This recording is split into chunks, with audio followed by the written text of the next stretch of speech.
How you doing, YouTube? Back with another Real Racing 3 tuning video. Today I'll be showing you a couple of cars. The first one is my Lexus IS 350F Sport. I transformed that into a Japanese police car. I'm just going to show you what it looks like. I won't be going over it in detail. Here, where you see these stripes along the top border where it says police, what that represents, hold on, let me move this out of the way. What that represents is on the Japanese police cars, they have, there's one, there's two, and there's three. They have Japanese writing, but of course, you know, with the detail of the Japanese writing, you can't get that on the car because you would use too many vinyls. I use 47 just to get to this point. So I use those so that when you're far away, it kind of mimics the writing. But this is generally how the Japanese police car would look.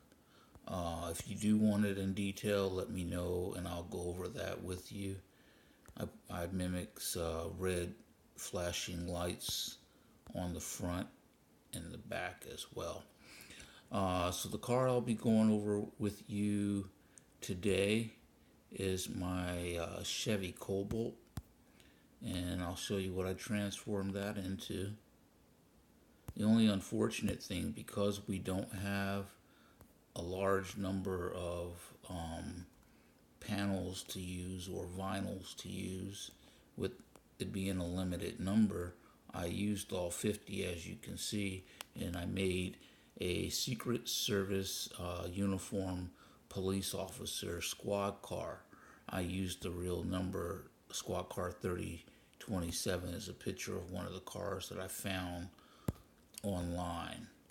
So the first thing to show you the paint that I used was a gloss Arctic white. I didn't use this particular white here. No, cancel. I don't want to do that. It would erase all my panels.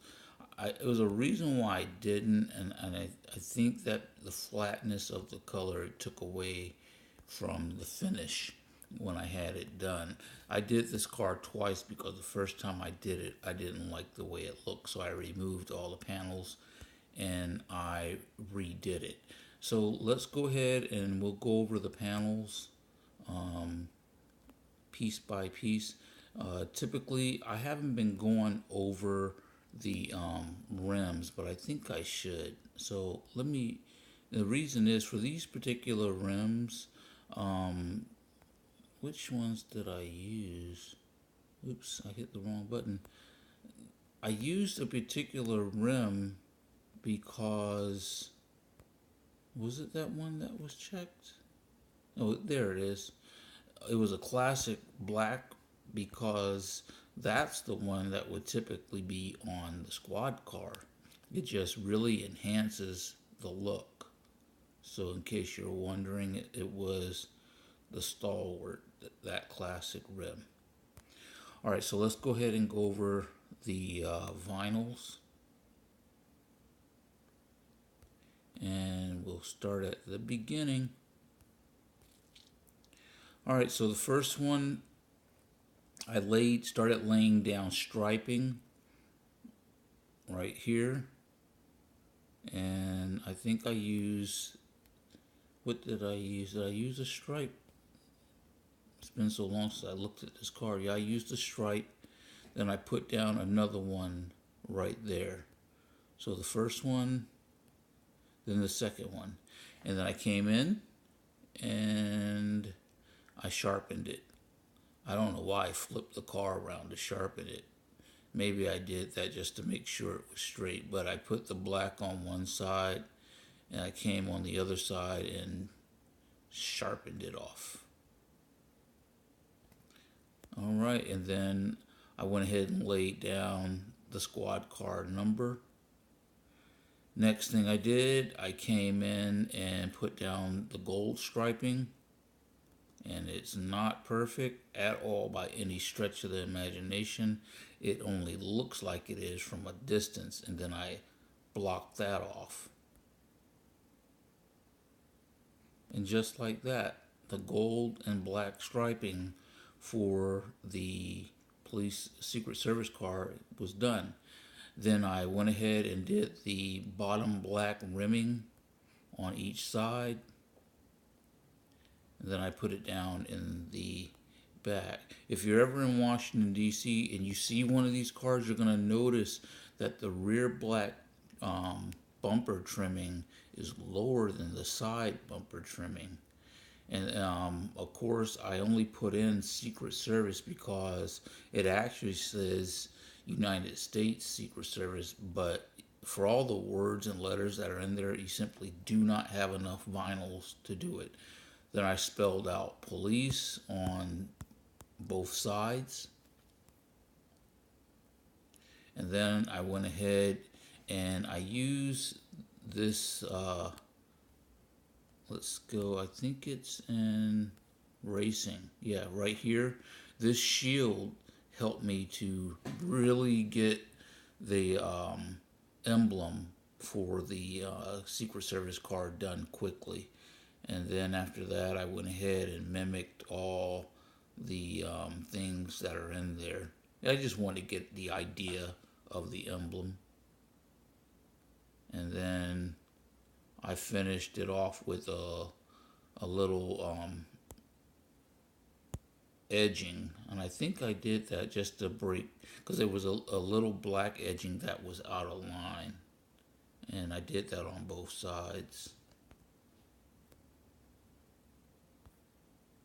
And again, like I said, if you were, let's move these out the way. If you were to really come in tight here, you can see where on the front of that gold, it's not perfect. But the thing is, when you back away, it looks perfect. And that's what you really want to go for. And this was one of my more favorite police cars to do. I really love the way it looks on this side. And like I said, unfortunately, they don't have a way for us to lay down lettering on one side and get the same effect on the other. And what that ends up leading to, you run out of lettering when you're trying to make a car as detailed as this one. So those are the two police cars that I wanted to show you. The reason I wanted to is because I have a video on all the police cars I have. It's just static pictures, and the video had gotten, I believe, about 30 views, if I'm not mistaken, off the top of my head, 30 or 40 views.